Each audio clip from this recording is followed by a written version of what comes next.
আপনারা শুনছেন কালী কথা। এখানে শুধুমাত্র গল্প নয়, গল্পের মাধ্যমে শিক্ষাও দেওয়া হয়।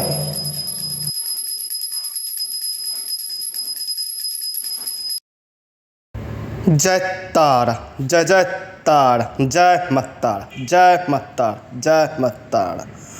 নমস্কার, আপনারা শুনছেন কালী কথা। এখানে শুধুমাত্র গল্প নয়, গল্পের মাধ্যমে শিক্ষাও দেওয়া হয়। প্রতি বৃহস্পতি ও শনিবার শুনতে ভুলবেন না কালী কথা। আর আমি আপনাদের প্রিয় অনিকেশ বৈদ্য। তো আজকে শুরু করতে চলেছি আরও একটি ব্রতকথা, যে ব্রতকথাটির নাম শুক্রবার দিন করে প্রত্যেকেই এই ব্রত করে আমাদের হিন্দু শাস্ত্র মতে। তবে এই ব্রত করতে গেলে অনেক নিয়ম করতে হয়, যেমন টক জাতীয় পদার্থ একেবারে অ্যালাউ নয়। তো কোন দেবীর কথা বলছি সেটা সবাই বুঝতে পেরেছেন, আর যদি নাও বা বুঝতে পারেন সেই দেবীর ঘটনা আমি বলছি, কিন্তু সেটা শুনবার আগে প্লিজ আমার ইউটিউব চ্যানেলটি সাবস্ক্রাইব করুন, বেল আইকনটি ক্লিক করুন এবং শেয়ার করুন, আর কমেন্ট করতে ভুলবেন না। তো চলো শুরু করা যাক আজকের ব্রতকথা। মা সন্তোষী। এক বণিক বাস করত কোনো এক গ্রামে। 7 পুত্র ও পত্নী রাখি গেল স্বর্গধামে।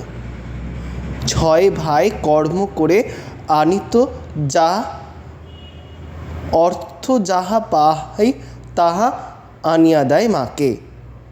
ছোট ছেলে রামু ছিল বেকার জীবন, করিতে না পারে কিছু অর্থ উপার্জন।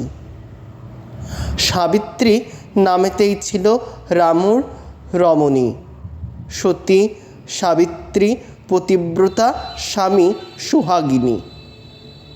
বিবিধ সুখাদ্য মাতা করিয়া রন্ধন, আগে দিত 6 পুত্রকে করিতে ভঞ্জন।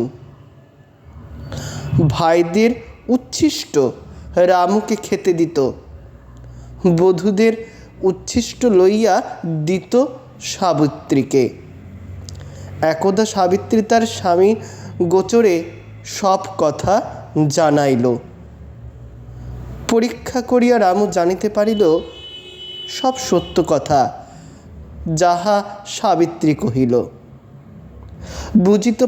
বুঝিতে পারিল রামু অর্থ তার নাই, এ সংসারে তার ঠাঁই নাই। তাই তাকে যেতে হবে বিদেশিতে অর্থ উপার্জনে।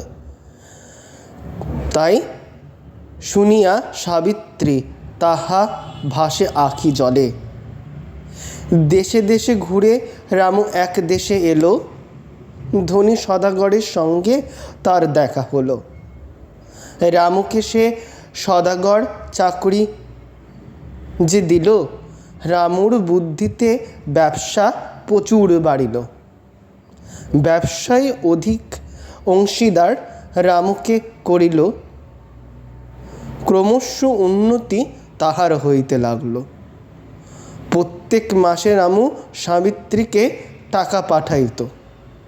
পাঠানো টাকা রামু স্ত্রী সাবিত্রীর হাতে পৌঁছাতো না। সেই টাকা 6 ভাই আত্মগোপন করিত। 6 জায়ের কথা মতো সাবিত্রী উঠত বসত, তবুও সে পেট ভরে খেতে পারত না। শাশুড়ির অত্যাচার নাহি আর সহ্য হয় তার। কাষ্ঠলাগি রোগ, তারে বনে যেতে হয়, মানে কাঠের জন্য তাকে বনে যেতে হয়। একদিন নিদ্রা তার আসে আচম্বিতে। জ্যোতির্ময়ী দেবী এক দেখিলা স্বপনে। বলে, আমি সন্তোষী, আমায় পুজো কর, তোর সকল দুঃখ কষ্ট দূর কর। পতি ফিরে পাবি বলে অন্তর্ধান হল দেবীর। স্বপ্নভঙ্গে সাবিত্রী যেই উঠিয়া বসিল, মন্দির দেখিয়া সাবিত্রী সেই স্থানে গেল। দেখে স্বপ্নে দেখা দেবী বিরাজমান ইথায়। ব্রতবিধি জানিয়া সাবিত্রী সেই ব্রত করিতে লাগিল। সন্তোষীমা প্রসন্ন হলে তার ব্রততে। হেতা স্বপ্নাদেশে দেবী দিলেন রামুকে, শীঘ্র করি ওরে রামু ফিরে যা ঘর। দেবীর আদেশে রামু দোকানেতে গেল। সেদিন লাভ হলো প্রচুর, বহু অর্থ লইয়া ফিরল রামু তার ভিটে ঘর। ভক্তি ভরে প্রণাম করিল মাতারে, পত্নীরে দেখিয়া রামু হইল অবাক। পত্নীর মুখে সব শুনিয়া হইল দুঃখিত। রামু সাবিত্রীর পুজো সন্তোষী মাতারে করতে বলল। ধন ঐশ্বর্যে তাদের ভরে গেল। ব্যবসা করিয়া রামু উন্নতি করিতে লাগল।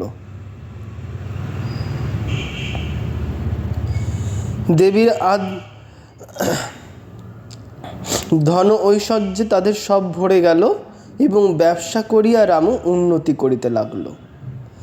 যথাকালে তাহাদের এক পুত্র সন্তান হল। 6 ভাই 6 যায় মন্ত্রণা করিল, রামকে বিপদে কি করে ফেলা যায়।